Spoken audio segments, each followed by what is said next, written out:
बेसुरा कोई गाएगा उस पर काम करना बहुत मुश्किल है। सुर से गाएगा तो नेचुरली सुंदर लगेगा, चाहे वो फोक हो चाहे वो क्लासिकल हो। मुझे एक ही चीज आज तक समझ में नहीं आया, जितने सेमिनार होता है मैं एक ही बात प्रश्न उठाता हूँ, क्या फोक डांस डांस नहीं है या क्लासिकल डांस ही डांस है?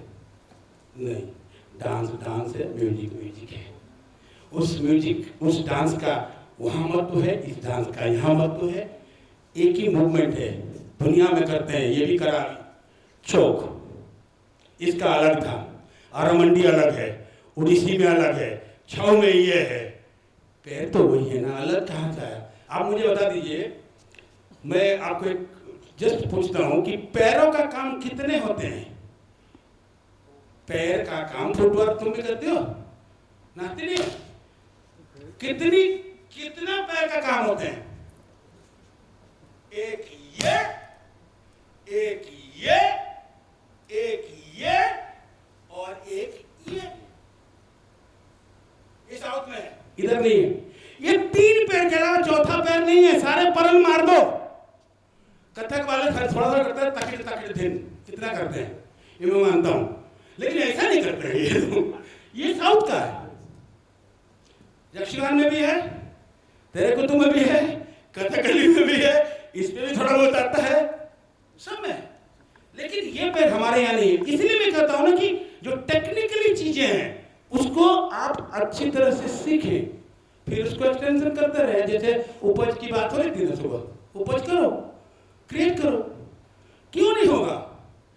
और मुझे ऐसे फील होता है कि जब मैं नाटक में काम करता हूं तो मैं डांसर हूं बोलकर भूल जाता हूं थोड़ी देर के लिए। इसलिए भूल जाता हूं कि कई बार डांसर का हम लोग जो है ना अतिरिक्त कुछ चीज को करते हैं जो एक्टर को जरूरत नहीं पड़ती है। मैं खुद समझता हूं सर, ये चीजों करता हूं ना तो मैं समझता हूं, तो मैं रेस्टोर होकर करता हूं कि नहीं, इसे हमें एक्टर को करना है। छाऊ एक्टर को 4 चीजें देती है मूलतः। एक, इनर स्ट्रेंथ, जिससे आप डायलॉग अच्छा बोल पाओगे। इतनी बड़ी पैसेज है, उसको आपको हाई पिच में बोलना है, मर जाएगा आदमी। मैं इतनी बुलंद आवाज से आपको हाई पिच बोलनी है, कैसे बोलोगे? अगर इनर स्ट्रेंथ नहीं है ऐसे कर लोगे, यहां शुरू करोगे इधर गिर जाओगे। दूसरा, अच्छा बॉडी बैलेंस, फ्लेक्सिबल बॉडी। और थिएटर में हम बात करते हैं स्पेस का, छाऊ की बड़ा मूवमेंट से किस तरह से एक अकेला डांसर, एक अकेला एक्टर अपना पूरी स्पेस को मेंटेन करेगा, ये छाऊ देती है एक्टर को। दूसरी, समझ क्या देती है? कहते हैं ना कि देखिए, मैंने संस्कृत नाटकों की भी कोरियोग्राफी करी है, बाबा कानन साहब के साथ भी करा हूं मैंने साहा साहब के साथ भी किया हूं, सर के साथ भी काम किया हूं, और भी लोग हैं काम किया हूं। लेकिन मुझे जब रियलिस्टिक थिएटर में मूवमेंट डालने के लिए बोलते हैं ना, तब मुझे मजा आता है। लोग बोलते हैं रियलिस्टिक थिएटर मूवमेंट नहीं डालते, कौन बोला? हम ऐसा मूवमेंट डालते हैं पता नहीं चलता, क्योंकि नेचुरल मूवमेंट है, नेचर से प्रेरित है, कैसे पता चलेगा? हम स्टाइलाइज वॉक नहीं डालेंगे, क्या हो जाएगा? स्टाइलाइज वो कहीं और डाल देंगे, लेकिन प्लेन वॉक में एक सुंदर वॉक डाल सकते हैं ना, जैसे 1 2 3 गो, था 3 लाख था 3 ता त्रक दिन ता 3 लाख था 3 ता, डबल चलो, था 3 लाख था 3 ता 3 लाख था 3 था। क्यों, क्या प्रॉब्लम है? अगर मैं दूर से आ रहा हूं, आ जाऊं, मुझे जरूरी है कि मैं लंगड़ा के जाऊं।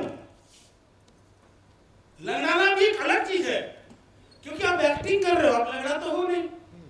अगर आप लंगड़े होते तो मैं मानता, क्या शकुनी लंगड़ा था? शकुनी मामा लंगड़ा था क्या? तो फिर काहे दिखाया गया लंगड़ा? ये प्रश्न मैंने किया था, मैंने लिखा था। इसलिए किया गया था कि उसकी जो कॉन्स्पिरेसी है और क्रुएल्टी है उसको दर्शाने के लिए, और कुछ नहीं। लेकिन सब लोग सोचते हैं कि शकुनी मामा लंगड़ा था, नहीं था, कहीं में भी नहीं लिखा है। तो ये जो क्रिएटिविटी है, ये जो उपज है, ये उपज कहां से निकलता है? जब आप संपूर्ण बॉडी से ट्रेंड होते हैं। जब बॉडी से ट्रेन होते हैं तो मन भी ट्रेन कर होता है। जब मन ट्रेन होता है तब कहीं जाके संपूर्ण एक्टर वो लड़का बनता है, लड़की बनती है। एक अच्छा कलाकार होने के लिए एक अच्छा इंसान होना जरूरी है। जिसके मन में मैल है वो नहीं बन सकता जिंदगी में कभी, क्योंकि कला है ये कला है। और कला कभी भी पैसा नहीं मांगता है, कला आपका अपना टाइम मांगता है आपसे, आपका खुद का डेडिकेशन मांगता है। मैं खुद कर रहा हूँ, मैं बचपन से सीखा हूँ उस कला को। शायद मेरे पिताजी और माँ अगर पढ़ाए होते तो मैं IAS ऑफिसर बनता, उससे ज़्यादा तो कोई है नहीं हमारे देश में, कहीं नहीं है। मैं आज तक 80 कंट्री गया हूँ, अभी भी 7 दिन के बाद 14 कंट्री जाऊँगा। किस लिए? इस कला के बदौलत। तो ये कला मजा नहीं है? मैं तो कहता हूँ जीवन ना छोड़ूंगा इसको। इसी कला ने मेरे पिताजी की जब 2003 में डेथ हुआ तो मैं अमेरिका में था, मैं नहीं आ पाया, मैं घर का बड़ा बेटा हूँ। मेरे माता जी की डेथ 2007 में हुआ, मैं नहीं आ पाया, हम चारों भाई थे, नहीं आ पाए, बहनों ने काम किया। क्या हमारे दुख नहीं है?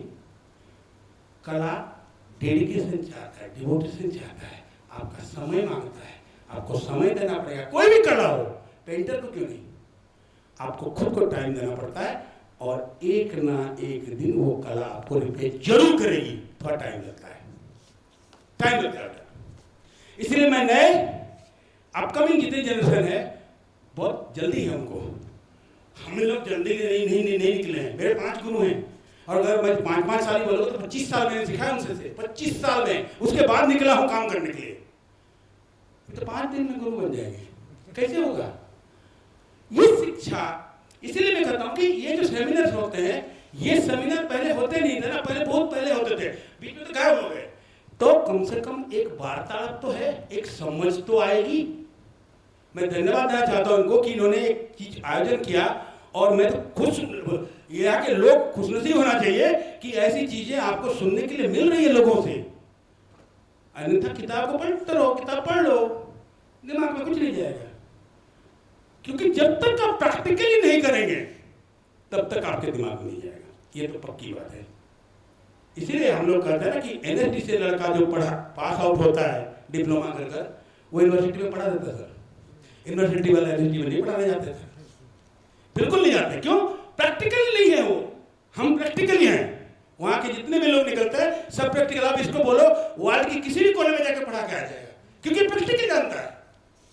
हाँ, उसको बोलने में तकलीफ हो सकता है भाषाओं में, लेकिन अपनी आंगिक अभिनय से वो सारा कुछ बता दिया ना आप लोगों को। आपने सब चीज सीख। इसलिए मैं कहता हूं कि आंगिक अभिनय यूनिवर्सल लैंग्वेज है। विदेशों में जाने के बाद हिंदी इंग्लिश कोई जरूरत नहीं है, आप आंगिक से बात करो। इसीलिए शायद हम लोगों को भगवान ने दिया था ये स्टाइल, तो हम आंगिक से ही बात करते हैं। और मैं तो बहुत खुशनसीब हूँ कि मैंने ये कला सीखी है, और इस कला की प्रचार प्रसार के लिए मेरे पिताजी मेरे को वरदान देके गए कि बेटा आगे लेके बढ़। मैं बढ़ने की कोशिश कर रहा हूँ। लेकिन आखिरी में एक बात कहना चाहता हूँ,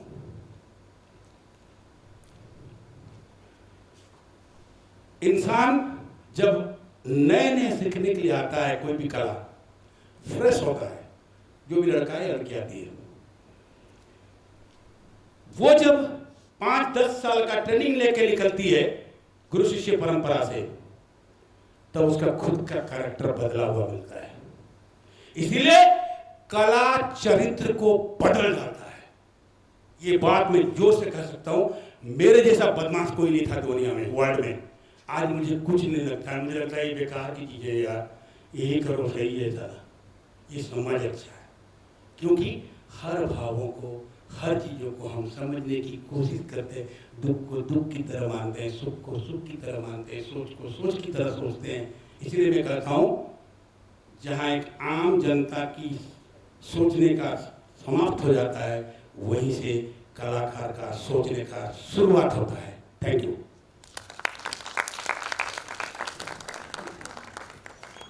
आपको मैं 10 मिनट का एक फिल्म दिखाऊंगा, क्योंकि 2010 में गुड़िया टन पहले हुआ था, साउथ 2010 में इंटेंजिबल हेरिटेज बना है। ये फिल्म मैंने बनाई थी संगीत नाटक अकादमी के लिए। मिनट दिखा दे, 10 मिनट का है, 9 मिनट 9 सेकंड का है, क्योंकि 1 मिनट घटाना पड़ा, 1 सेकंड घटाना पड़ा, नहीं तो वहाँ से कट हो जाता।